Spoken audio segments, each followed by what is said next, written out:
శ్రీ లక్ష్మీ గణపతి చేనేత హస్తకళా మేళా ప్రదర్శన మరియు అమ్మకాలు స్థలం శివశక్తి కళ్యాణ మండపం తిరుపతి. రాష్ట్రంలోని కాపు బల్జల సహకారంతో కూటమి ప్రభుత్వం ఏర్పడి ఇప్పుడు విస్మరిస్తున్నారు. మా సత్తా చూపిస్తామంటున్న రాయల్ పీపుల్స్ ఫ్రంట్ వ్యవస్థాపకుడు తిరుమల శెట్టి రెడ్డి శేఖర్ రాయల్ హెచ్చరించారు. తిరుపతి ప్రెస్ క్లబ్ వద్ద రాయల్ పీపుల్స్ ఫ్రంట్ ఆధ్వర్యంలో మీడియా సమావేశం నిర్వహించారు. రాయలసీమలోని 52 నియోజకవర్గాల్లో బలిజలకు కేవలం ఒకే ఒక ఎమ్మెల్యే సీటు ఇచ్చి చేతులు దులుపుకున్నారన్నారు. రాష్ట్రంలో కాపులకు ప్రతి ఒక్క ప్యాకేజీ కింద 5,000 కోట్ల రూపాయలతో కాపు కార్పొరేషన్ ఏర్పాటు చేయాలని డిమాండ్ చేశారు. అదేవిధంగా రాయలసీమ నుండి బలిజ ఎమ్మెల్యేకు మంత్రి పదవి ఇచ్చి గౌరవించాలన్నారు. బలిజలను విస్మరిస్తే రానున్న రోజుల్లో ఈ కూటమి ప్రభుత్వానికి తగిన గుణపాఠం చెబుతామన్నారు. మా డిమాండ్లను కనుక పరిష్కరించకపోతే ధర్నాలు రాస్తా రోకోలు తప్పవని హెచ్చరించారు. అందరికీ నమస్కారం. నా పేరు హేమంత్ రాయల్, ఆర్పిఎఫ్ పిఆర్ఓగా ఉంటున్నాను. మేము చేస్తున్న డిమాండ్ ఒక్కటే, 5,000 కోట్లతో మనకు బలిజలకి సపరేట్గా కార్పొరేషన్ నిర్మించి బలిజలని ఆదుకోవాలనేసి కోరుకుంటున్నాము. మరియు తిరుపతి నుంచి మన బలిజ భవన్ అయితే ఏమైంది, 108 అడుగుల మన శ్రీకృష్ణదేవరాయల విగ్రహానికి గవర్నమెంట్ నుంచి టీటీడీ తరఫున ఇక్కడే ప్రతిష్ఠించాలనేసి కోరుకుంటున్నాం. బలిజ భవన్ని నిర్మించి అలాగే 108 అడుగుల శ్రీకృష్ణదేవరాయల విగ్రహాన్ని ప్రతిష్ఠించాలని కోరుకుంటున్నాం. ఇది డిమాండ్ చేస్తున్నాం. ఆర్పిఎఫ్ నుంచి మేము డిమాండ్ చేస్తున్నాం. మినిస్ట్రీలలో ప్రతి ఒక్క మినిస్ట్రీనే కాకుండా పంచాయతీలలో, మున్సిపాలిటీలలో బలిజలకి ప్రత్యేకమైన స్థానం కల్పించాలని డిమాండ్ చేస్తున్నాం. దీనికోసం మేము పోరాడడానికైనా సిద్ధంగా ఉన్నాం.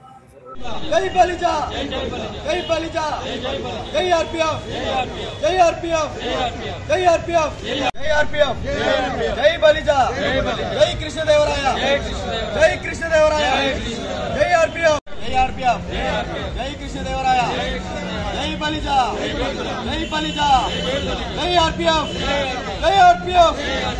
రాయలసీమ బలిజలకు జరుగుతున్నటువంటి అన్యాయాలపైన రాజకీయంగా బలిజలను కేవలం పావులుగా వాడుకుంటూ దాని తర్వాత ఈ శాసనసభ ఎమ్మెల్యే అభ్యర్థులుగా కొంతమంది కాదు, అసలు నోటుతో చెప్పుకోవడానికి కూడా సిగ్గుపడతాము. ఎందుకంటే ఒక్క అభ్యర్థి రాయలసీమ 4 జిల్లాల్లో ఉన్నటువంటి 52 నియోజకవర్గాలకు గాను ఒకే ఒక ఎమ్మెల్యే అభ్యర్థి ఈ సామాజిక వర్గం నుంచి.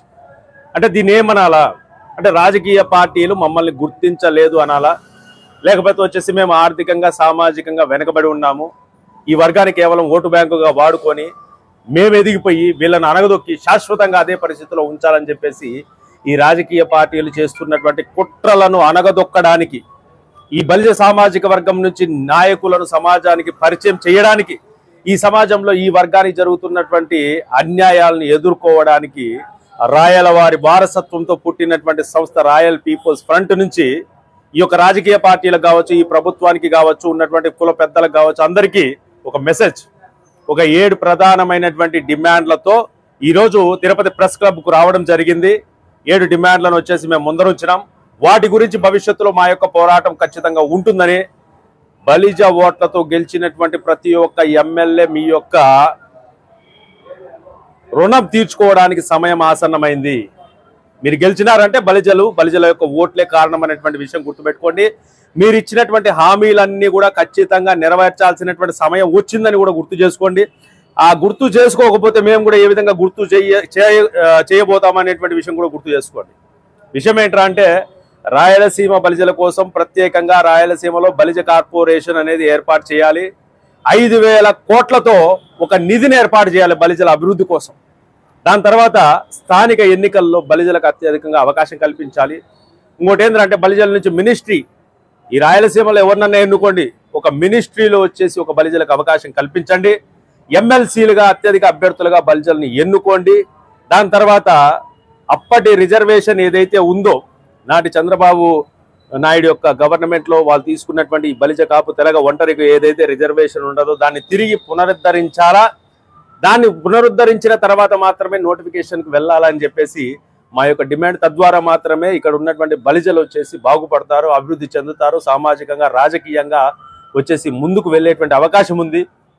దాదాపు భవిష్యత్తులో వచ్చేసి ఒక 10 నుంచి 12 మంది ఎమ్మెల్యేలను రాయలసీమ నుంచి బలిజ సామాజిక వర్గం నుంచి తయారు చేసుకోవాలన్నది, దాని గురించి పోరాడాలన్నది ఆర్పీఎఫ్ యొక్క లక్ష్యం. మేము వచ్చేసి స్థానిక ఎన్నికల్లో కూడా చాలా మందిని బలిజన్లు వచ్చేసి నిలబెట్టి గెలిపించుకోవడానికి సిద్ధంగా ఉన్నాను. దాని గురించి ప్రణాళిక కూడా సిద్ధంగా ఉందని చెప్పేసి సందర్భంగా తెలియజేసుకుంటున్నాము. రిజర్వేషన్ పైన బాగా ఆలోచించండి. ఎమ్మెల్సీ అభ్యర్థుల పైన, స్థానిక ఎన్నికల పైన, ఒక మంత్రివర్గంలో ఒకరికి చోటు పైన, దాని తర్వాత వచ్చేసి ప్రత్యేక ప్యాకేజీ బలిజలకు 5,000 రూపాయల కోట్లతో నిధిని, దాని తర్వాత వచ్చేసి ప్రత్యేక బలిజ కార్పొరేషన్, ఇంకా ఈ రాయలసీమలో ఉన్నటువంటి బలిజలు కాబట్టి వాళ్ళ కోసం మేము వచ్చేసి భవిష్యత్తులో పోరాటం అనేది ఉంటుందని చెప్పేసి ఈ సందర్భంగా తెలియజేసుకుంటూ సహకరించినటువంటి మీడియా మిత్రులందరికీ ధన్యవాదాలు తెలియజేసుకుంటూ జై ఆర్పీఎఫ్, జై కృష్ణదేవరాయ. రాయలసీమలో ఉన్నటువంటి బలిజలు చాలా వెనుకబడి ఉన్నారు. వీరికి ఏ ప్రభుత్వం వచ్చినా వారి సహాయ సహకారాలు ఎప్పుడూ లేదు. మనం చూసుకున్నట్లయితే బలిజలు రాయలసీమలో ఉన్నటువంటి బలిజలకు గాను ఒక్క ఎమ్మెల్యే సీటు ఇచ్చి చేతులు దుడుకున్నారు ఈ ప్రభుత్వం వారు. మాలాంటి యువత ఇలాంటి పరిస్థితుల్లో ముందుకు రావాలని మేము విశ్వసించి ప్రతి ఒక్క యావత్ బలిజ సోదరులకు రాయల్ పీపుల్స్ ఫ్రంట్ వారి తరఫున ఆహ్వానాన్ని తెలియజేస్తున్నాను. మన కుటుంబానికి ఏ విధంగా అయితే అన్యాయం జరుగుతుందో అదేవిధంగా మన కులానికి కూడా అన్యాయం జరిగితే అదేవిధంగా రోడ్లపైకి వచ్చి మనకు జరిగినటువంటి అన్యాయాన్ని నిరసిస్తూ మనకు రావాల్సినటువంటి హక్కులు, కుల గణ అన్ని తీసుకోవాలని చెప్పి సవినయంగా తెలియజేస్తున్నాను. అదేవిధంగా ఈ ప్రభుత్వానికి చిన్న రాయల్ పీపుల్స్ ఫ్రంట్ నుండి ఒక చిన్న హెచ్చరిక జారీ చేస్తున్నాం ఈరోజు. అది ఏమిటంటే, మీరు ఓట్ల కోసం బలిజల్ని వాడుకుంటున్నారు తప్ప ఏ పరిస్థితులను వాళ్లకు వెన్నుగా ఉండడం లేదని, అదేవిధంగా భవిష్యత్తులో ఇదే పునరుద్ధరించుకుంటే పరిస్థితులు చాలా తీవ్రంగా ఉంటాయని మరొకసారి తెలియజేసుకుంటూ, ఇక్కడ ఉన్నటువంటి మా royal people's front core committee వివిధ రాష్ట్రాలు, వివిధ జిల్లాల్లో, వివిధ నియోజకవర్గాల నుండి వచ్చిన ప్రతి ఒక్కరి తరపున ఈ యొక్క విషయాన్ని తెలియజేస్తున్నాను. అంతేకాకుండా యావత్ బలిజ కుటుంబ సోదరులందరూ యువత మేల్కోండి.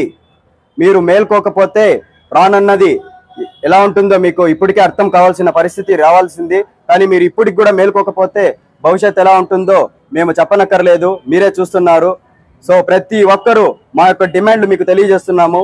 బలిజలకు సంబంధించి 5,000 కోట్ల రూపాయలతో ప్రత్యేక నిధిని ఏర్పాటు చేయాలి. అదే కాకుండా కాపు కార్పొరేషన్ చైర్మన్ పదవి అయినటువంటి పదవిని బలిజలకు, రాయలసీమలో వెనుకబడిన బలిజలకు కేటాయించాలని, అదేవిధంగా ఎలాంటి చొరవ తీసుకోలేదు. దానిపైన కూడా అతి త్వరలో మేము రాస్తారోకాలు, ధర్నాలు నిర్వహించడానికి మా కమిటీ వాళ్ళు వారి ప్రణాళికను సిద్ధం చేశారు. దీని ప్రకారం అన్ని విషయాలు మా యొక్క డిమాండ్లను తెలియజేస్తున్నాను. నాకు ఈ అవకాశాన్ని ఇచ్చినటువంటి మీడియా ప్రతినిధి సోదరులందరికీ నమస్కారం. అంతే